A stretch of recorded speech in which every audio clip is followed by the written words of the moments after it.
Hello दोस्तों, स्वागत है आप सबका यूट्यूब एजुकेशनल हब में। तो आज के वीडियो में हम लोग अंग्रेज कंपनियों के बारे में बात करेंगे कि अंग्रेज कंपनी कैसे भारत में पूरी तरह स्थापित हुई। तो आप अगर बताऊं मैं तो ईस्ट इंडिया कंपनी की स्थापना 1599 ईस्वी में हुई थी ब्रिटेन में। चूंकि ये प्राइवेट कंपनी थी, इसे 17 बिजनेसमैनों ने मिलकर बनाया था। लेकिन इन्हें इनको मतलब मन था कि हम भारत में जाकर व्यापार करें, तो इन्होंने क्या किया कि अंग्रेजी कंपनी की स्थापना 1600 ईस्वी में एलिजाबेथ प्रथम 15 वर्ष। अब सुनिए ये क्या हुआ था, मैं बताता हूँ। वो ये था कि ये लोग एलिजाबेथ के पास गए और बोले कि हमें व्यापार करना है, तो हमें एकाधिकार प्रदान किया जाए। तो एलिजाबेथ ने कहा कि ठीक है, जाइए, हम आपको 15 वर्ष के लिए भेज रहे हैं कि आप 15 वर्ष जाइए और भारत में व्यापार कीजिए। ठीक है, और अगर कोई सहायता होगी तो हम मतलब ब्रिटिश सरकार, ब्रिटिश क्राउन आपको सहायता प्रदान करेगी। तो वो लोग आए। अब प्रथम अंग्रेज कोई आया था तो कैप्टन हॉकिंस रेड ड्रैगन जहाज से सूरत पहुंचा था।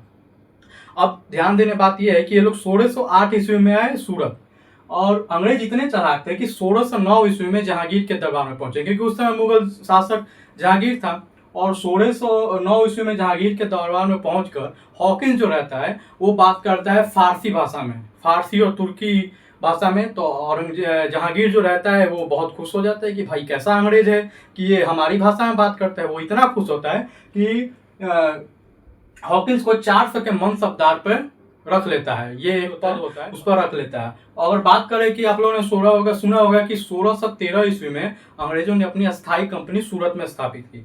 तो अब इसके पीछे क्या कहानी था कि सवाली का युद्ध, जैसे पुर्तगाल और जहांगीर के बीच में सवाली का युद्ध हुआ था जिसमें पुर्तगालियों की हार हुई। तो उस युद्ध में अंग्रेज जो थे ना वो जहांगीर की मदद की थी। तो जहांगीर इससे प्रभावित होकर बोला था कि हाँ हाँ आप लोग जाइए और अपना अस्थायी फैक्ट्री 1613 ईस्वी में अंग्रेज जो थे वो सूरत में लगाए। फिर हॉकिंस चला जाता है और 1615 ईस्वी में टॉमस रो जेम्स प्रथम का दूत बन के आता है। और इसका काम होता है कि कैसे भी तरह कन्विंस करना है जहांगीर को, मुगल शासक को, कि हम और फैक्ट्रियां खोल सके। और ये भारत में 3 वर्षों तक रहता है। और 3 वर्षों में इसने क्या किया कि भरौच, अहमदाबाद, मसूलीपट्टनम, अजमेर, पटना, कासिम और कासिम बाजार में फैक्ट्री स्थापित किया। ठीक। फिर आप लोगों ने सुना होगा 1632 में सुनहरा फरमान, ये मिलता है गोलकुंडा के शासक अब्दुल कुतुब शाह से। अब ये सुनहरा फरमान क्या था? तो सुनहरा फरमान में कुतुब शाह ने बोला कि आप 500 पगौडा प्रति वर्ष के बदले पूरे साल व्यापार कीजिए। अब पगौडा मतलब उस समय का मुद्रा हुआ करता था कि 500 रुपया दीजिए। उस समय का पगौडा मतलब 500 पगौडा दीजिए और साल भर व्यापार कीजिए, कोई टैक्स नहीं देना है। अब अंग्रेजों को लगा कि भाई अच्छा है, 500 रुपया दे के हम लोग 1000 2000 का व्यापार कर सकते हैं। ठीक। तो क्या हुआ कि ये इसको सुनहरा फरमान बोलते हैं।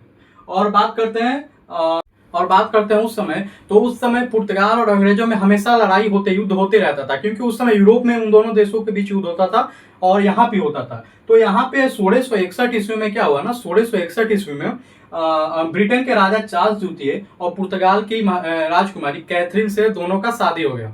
अब जब दोनों का शादी हुआ तो उपहार में राजकुमार को बंबई दिया गया। बंबई जो था पुर्तगालों के शासन में था। तो उन्होंने क्या किया कि उपहार यानी दहेज स्वरूप क्या किया कि बंबई को राजकुमार को दे दिया। आप सोचिए कि शादी कहीं और 2 देशों की हो रही है और उपहार में क्या हम लोगों के जो राज्य है उनको दिया जा रहा है।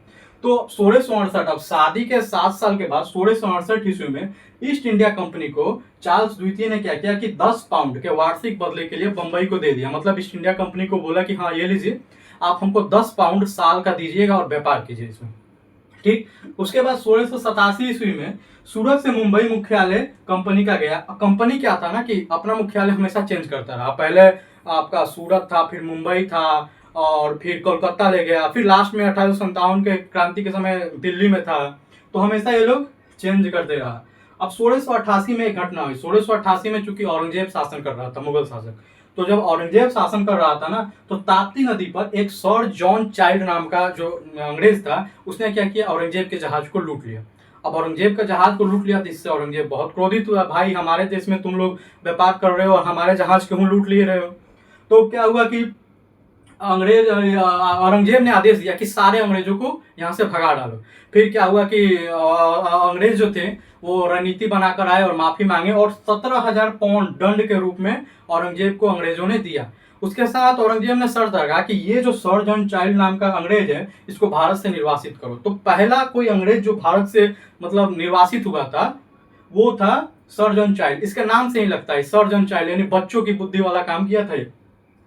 फिर कलकत्ता का संस्थापक जॉर्ज चार्नॉक। अब चार्नॉक का नाम सुना होगा आपने क्योंकि इसने कलकत्ता की स्थापना की। तो कलकत्ता की स्थापना क्या होती कि 1697 ईस्वी में इसने एक कोठी की स्थापना की थी और वहां के एक जमींदार से ये 1200 रुपया देकर कर देकर वहां के 3 गांवों को इसने प्राप्त किया था राजस्व वसूलने के लिए। वो था कालीकता, सूतानदी और गोविंदपुर। और इन तीनों का मतलब विकास करके कलकत्ता बनाया गया।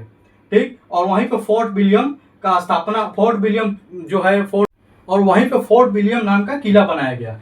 फोर्ट विलियम अंग्रेज के नाम पे था और इसको चार्ल्स आयर थे इसके प्रथम प्रेसिडेंट थे। ठीक, अब आप लोगों ने सुना होगा शाही फरमान। ठीक है, शाही फरमान क्या था जो फारूक सियर ने 1717 ईस्वी में दिया था। तो शाही फरमान ये था कि जॉन सरमन नाम का एक अंग्रेज आया था और उसके साथ एक डॉक्टर आया था, डॉक्टर हैमिल्टन। अब फारूक सियर को क्या हुआ था ना कि फारूक सियर बीमार था बहुत दिन से, उसके मतलब बहुत सारे घाव निकल गए थे जो ठीक ही नहीं रहे थे। तो डॉक्टर हैमिल्टन जो को लेकर जॉन सरमन आया और डॉक्टर हैमिल्टन ने उसका इलाज किया। 1 साल के इलाज के बाद फारूक सियर जो था वो पूरा तरह से मतलब स्वस्थ हो गया। अब वो इतना स्वस्थ होकर इतना खुश हुआ कि उसने सुनहरा फरमान दे दिया गया जिसे कंपनी का मैग्ना कार्टा भी बोलते हैं। अब सुनहरा फरमान में क्या था कि 3000 वार्षिक दीजिए, 3000 वार्षिक रुपया दीजिए और बंगाल में व्यापार कीजिए। मतलब 3000 रुपया दीजिए और बंगाल उस समय सबसे विकसित था तो सब लोग चाहते थे कि बंगाल में व्यापार करें, तो बंगाल में व्यापार कीजिए। दूसरा था कि 10,000 वार्षिक सूरत देकर कीजिए, मतलब 10,000 रुपया वार्षिक दीजिए और सूरत में व्यापार कीजिए। फिर तीसरा क्या था कि बंगाल में कर वसूली, उसने बंगाल को दे दिया कि आप कर वसूली भी कर सकते हैं, राजस्व भी इकट्ठा आप ही लोग करिए। मुंबई में सिक्के चलाने की अनुमति, तो मुंबई में सिक्के चलाने की भी अनुमति फारूक सियर ने दे दिया था। इसे कंपनी का मैग्ना कार्टा कहते हैं। अब इससे क्या हुआ ना कि कंपनी मतलब कुछ अच्छा, बहुत अच्छी तरह से भारत में स्थापित होने लगी थी। अगर बात करें इनकी सफलता की तो इनको सफलता कैसे मिली, तो ये शाही नौसेना मजबूत थी। इनकी शाही नौसेना जो नेवी थी ना बहुत मजबूत हुआ करती थी। कंपनी को ब्रिटेन सरकार का सहयोग मिला। जैसे मैंने शुरू में ही बताया था कि एलिजाबेथ प्रथम ने 15 वर्षों का एकाधिकार दिया था और जो भी मदद चाहिए था वो बोली थी कि हम देंगे, तो ब्रिटेन सरकार का सहयोग मिला था। भारतीय शासकों की कूटनीतिक संबंध, अब भारतीय शासकों से ये लोग अच्छा संबंध बना रहे थे कूटनीति करके, जैसे औरंगजेब जहांगीर इन सब के साथ बनाया था। प्रारंभ में धर्म के प्रति आक्रामक नहीं थे। अब जैसे पुर्तगालियों का क्यों पतन हुआ, क्योंकि वो धर्म के प्रति आक्रामक थे।